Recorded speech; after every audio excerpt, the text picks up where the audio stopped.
എല്ലാവർക്കും ഞങ്ങളുടെ ചാനലിലേക്ക് സ്വാഗതം. ഇന്ന് ഞാൻ നിങ്ങൾക്കായിട്ട് ഒരു മട്ടൻ പായ റെസിപ്പിയാണ് തയ്യാറാക്കിയിരിക്കുന്നത്.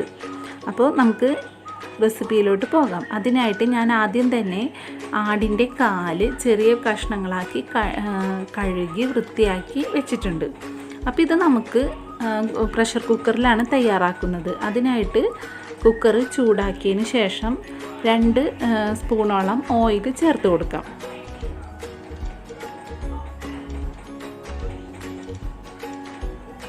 ഇനി ഇതിലോട്ട് കുറച്ച് ജീരകം, വലിയ ജീരകം, 2 കഷ്ണം കറുവപ്പട്ട, 2 ഏലക്ക, 3 ഗ്രാമ്പു ഇത് ചേർത്ത് കൊടുത്ത് നല്ല പോലെ ചൂടാക്കി എടുക്കാം. 2 ബേ ലീഫ് ചേർത്ത് കൊടുക്കാം.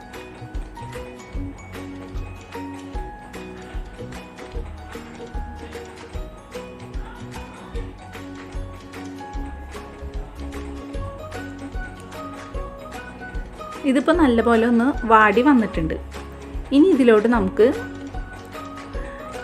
ഇഞ്ചി ഒരു ചെറിയ കഷ്ണം, ഏകദേശം 1 സ്പൂണോളം ഇഞ്ചി ചതച്ചത് ചേർത്ത് വഴറ്റിയെടുക്കാം. ഇതിലോട്ട് ഒരു കുടം വെളുത്തുള്ളിയും കൂടി ചതച്ച് ചേർത്ത് കൊടുക്കാം.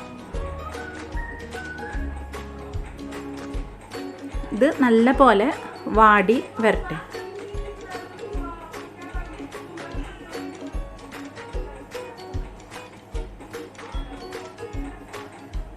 ഇതിലോട്ട് ഒരു 10 ചെറിയുള്ളിയും കൂടി ചേർത്ത് വഴറ്റിയെടുക്കാം.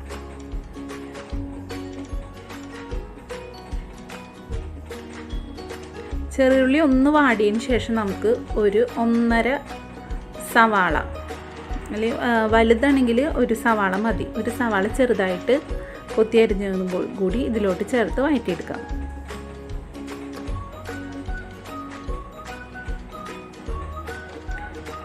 ഇപ്പോൾ സവാളയൊക്കെ നല്ല പോലെ വാടിയിട്ടുണ്ട്. ഇനി ഇതിലോട്ട് ഒരു വലിയ തക്കാളി കൂടി നമുക്ക് ചേർത്ത് കൊടുക്കാം.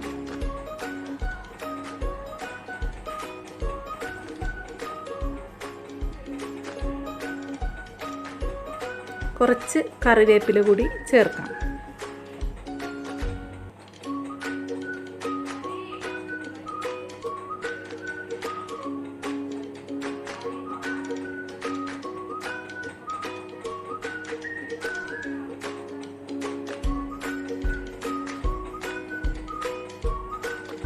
ഇനി ഇതിലോട്ട് നല്ലപോലെ വാടിയതിന് ശേഷം നമുക്ക് 1/2 സ്പൂണോളം മഞ്ഞൾപ്പൊടി ചേർത്ത് കൊടുക്കാം.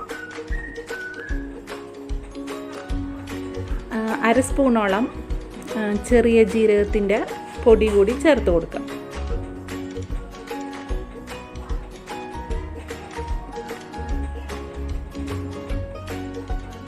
ഒരു 1/2 സ്പൂണോളം മല്ലിപ്പൊടി കൂടി ചേർത്ത് കൊടുക്കാം. നല്ല പോലെ ഇതെല്ലാം പച്ചമണം മാറുന്നത് വരെ വഴറ്റി കൊടുക്കാം. ഇതിൽ എരിവിനായിട്ട് പെപ്പർ പൗഡറാണ് ചേർത്ത് കൊടുക്കുന്നത്. ഫൈനായിട്ട് പൊടിഞ്ഞതല്ല, ക്രഷ് ചെയ്തെടുത്തത്.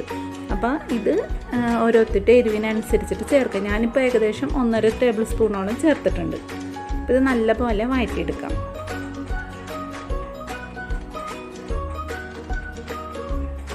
ഇപ്പോൾ നല്ല പോലെ വാടി വന്നിട്ടുണ്ട്. ഇനി കഴുകി വൃത്തിയാക്കി വെച്ചിരിക്കുന്ന ആടിൻ്റെ കാല് നമുക്ക് ചേർത്ത് കൊടുക്കാം. ആവശ്യത്തിന് ഉപ്പും കൂടി ചേർത്ത് നല്ലപോലെ ഒന്നും കൂടി വഴറ്റിയെടുക്കാം.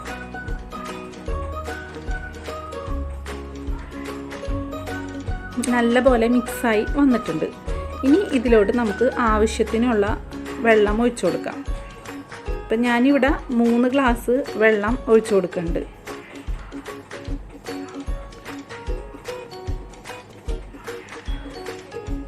കാല് ഏകദേശം മുങ്ങിക്കെടുക്കുന്ന രീതിയിൽ ഇപ്പോൾ ഒരു 3 ഗ്ലാസ് വെള്ളത്തോളം ചേർത്ത് കൊടുക്കുന്നുണ്ട്.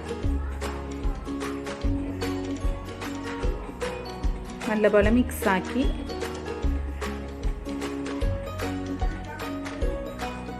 ഇനി ഇത് നമുക്ക് മൂടി അടച്ചു വെച്ച് വേവിച്ചെടുക്കാം.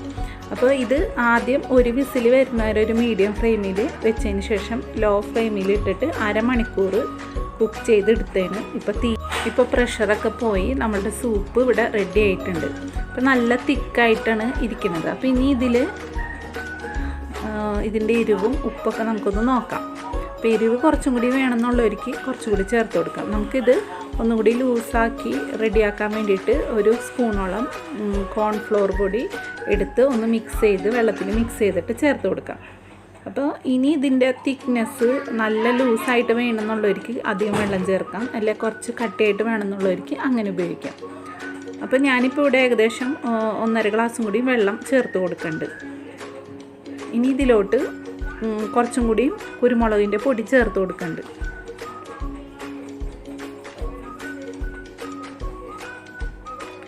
അര സ്പൂണോളം ചേർത്ത് കൊടുക്കുന്നുണ്ട്. നമുക്കിനി ഇതിലോട്ട് കുറച്ച് മല്ലിയിലയും കൂടി ചേർത്ത് കൊടുത്ത് നല്ലപോലെ തിളപ്പിച്ചെടുക്കാം. അപ്പോൾ ഇവിടെ നമ്മളുടെ നല്ല ഹെൽത്തി ആയിട്ടുള്ള മട്ടൻ പായ റെഡി ആയിട്ടുണ്ട്.